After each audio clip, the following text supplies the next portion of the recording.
All right, folks, here we go. Chapter 11, talking about the educating step in the media sales process.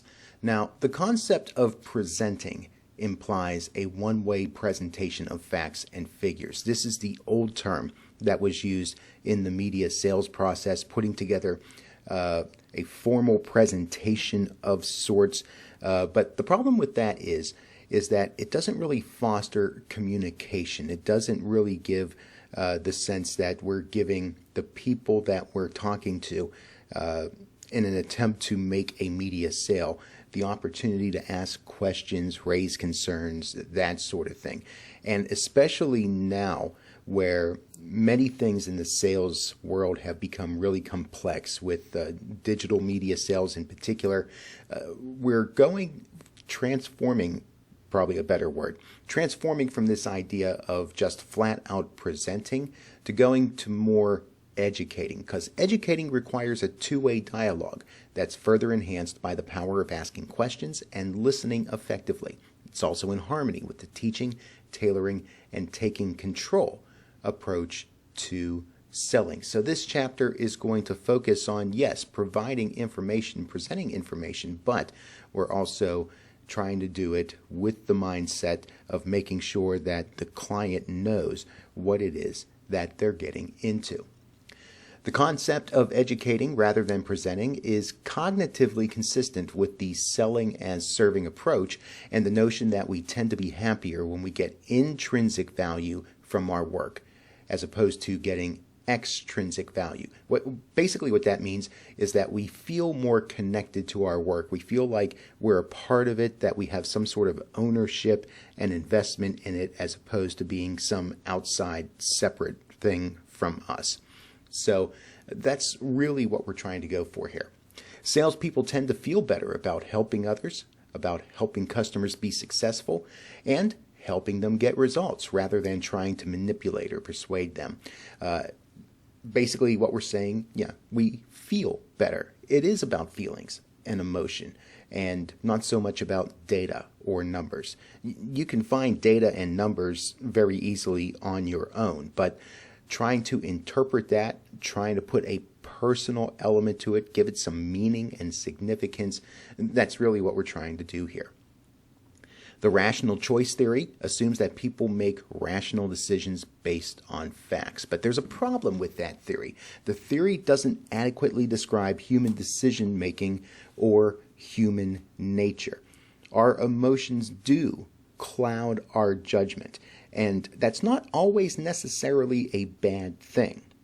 When I say it clouds our judgment, it gives us a little bit of an extra sense to try to look beyond the numbers and the data in a way that we can take our own experiences, that we can even take some of our inner feelings that we really trust and apply that to a situation that we're in. So while rationality is great, it doesn't always give us the full sense of what really is going on. Now, there's a parable of sorts that the author brings up based on a book by Jonathan Haidt called The Happiness Hypothesis. And what Mr. Haidt does is he uses a visually appealing metaphor for the two decision-making systems that are within the human brain. And the first is the elephant, and the other is the rider. The elephant is basically the part of the brain that is the doer, and the rider is the part of the brain that is the planner. We'll talk a little bit more about what the differences are here. The elephant primarily is the emotional and the instinctive system within us. It's, well, in a way, it's lazy and selfish. It often looks for a quick payoff and for instant gratification. It doesn't want to sit there and think and try to think of things in an objective sort of way. It's a much more fast-paced sort of way of thinking and reacting to things. Meanwhile, the rider's strength, the rider of the elephant, is being able to think long term, to be able to plan, to think beyond the moment, to think rationally. It has a much more objective sort of look at the things that are before him or her. Feelings and emotions are the elephant's turf: love, compassion, sympathy, and loyalty. Rationality, facts, plans, and data, well, that's the area of the rider.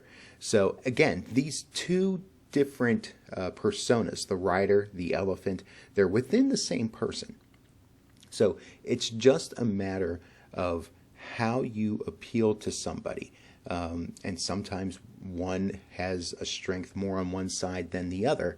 But the thing of it is, if you want to influence or persuade people, you have to appeal to both of them.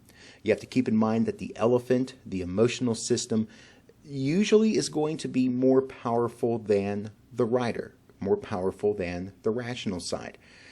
We can even think rationally, but sometimes our feelings, our emotions, the way that we react to things, sometimes it speaks a little louder to us, if you will. Sometimes it can be hard to fight off what the elephant is thinking and doing. But sometimes, again, that's not necessarily a bad thing. So what do you do with this? To influence the elephant, you have to engage its emotional side. You have to make it feel something. You have to appeal to things like loyalty, the things that the elephant likes. You have to appeal to making some sort of a connection, a kinship, a relationship in some way.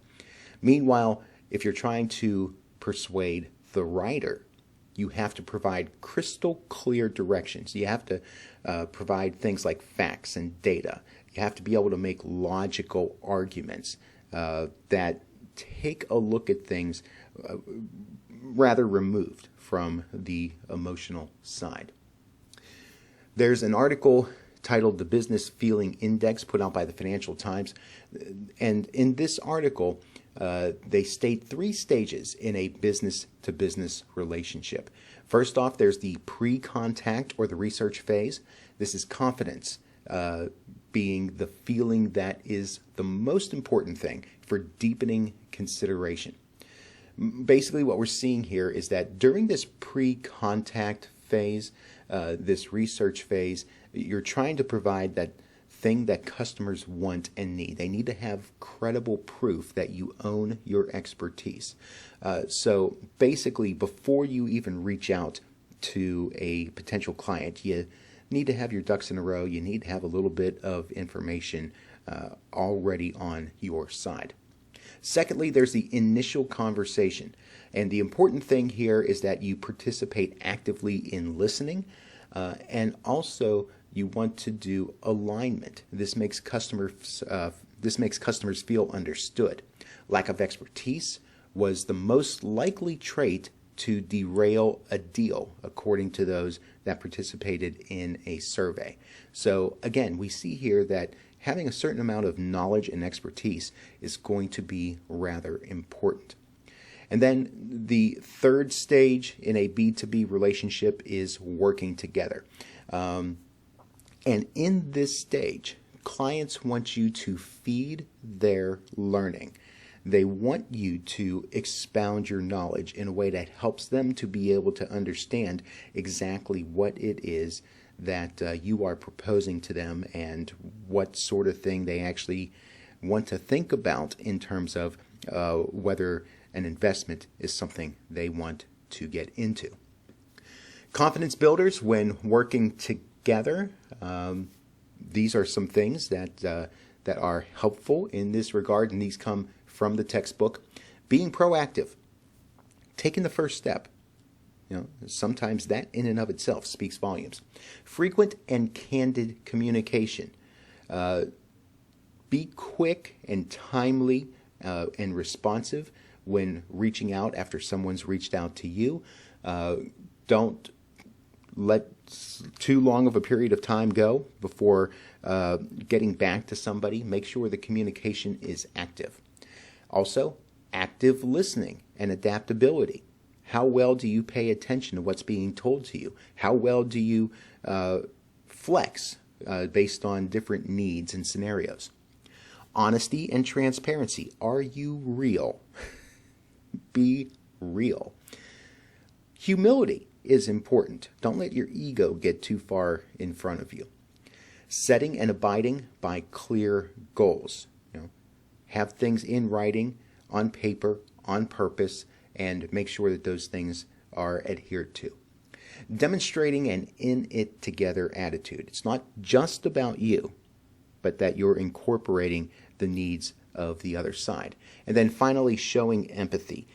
Knowing what it is to be in someone else's shoes, kind of get where they're coming from on certain things. That's absolutely important. All these things help to build confidence, and the more confidence there is, the more trust there is in a relationship. In order to educate prospects, customers, or buyers, you have to do two things. One, you have to connect them emotionally to their elephant, to their emotional side, and you have to present the evidence consisting of facts, data, and numbers that can be used by the writer to rationalize and to support where their gut feelings want to go. In other words, where the elephant wants to go. So you're doing both of those things at the same time. It's important to keep the objectivity and also keep in mind some of the feelings and reactions that people have when you are presenting information. You want to connect emotionally with folks by telling stories. I like the quote in the book, "Facts tell, but stories sell." Now, here's some elements of connecting with folks emotionally. First, you want a story to be simple. A simple story contains the essential core of an idea, a concise theme that summarizes the essence of your sales story. You don't want to get super elaborate. You don't want to get overly complicated. If you tell stories in a simple way, but you do it in a way that you're capturing their attention, you're keeping them intrigued, that's going to be a whole lot more effective. You also want the unexpected to be in there. You want to surprise people to get them to pay attention. What's the hook? What's the moment that's really, really going to get them to say, "Hey, tell me more"? Third element, being concrete. By sharing facts that are specific to the situation, you're going to make your idea a whole lot more clear. Now, a couple of things to keep in mind here. One way to be able to do that is by using an idea called equivalencies. This is basically using comparisons to dramatize numbers, to make them understandable and concrete. So make comparisons in such a way that you can picture an illustration of sorts that kind of gives the same gravitas to the particular element that you're talking to, something that people can relate to in terms of what it is you're trying to say. Also, humanizing concepts. Don't just share demographics data. Tell a descriptive story about a person in that target demo.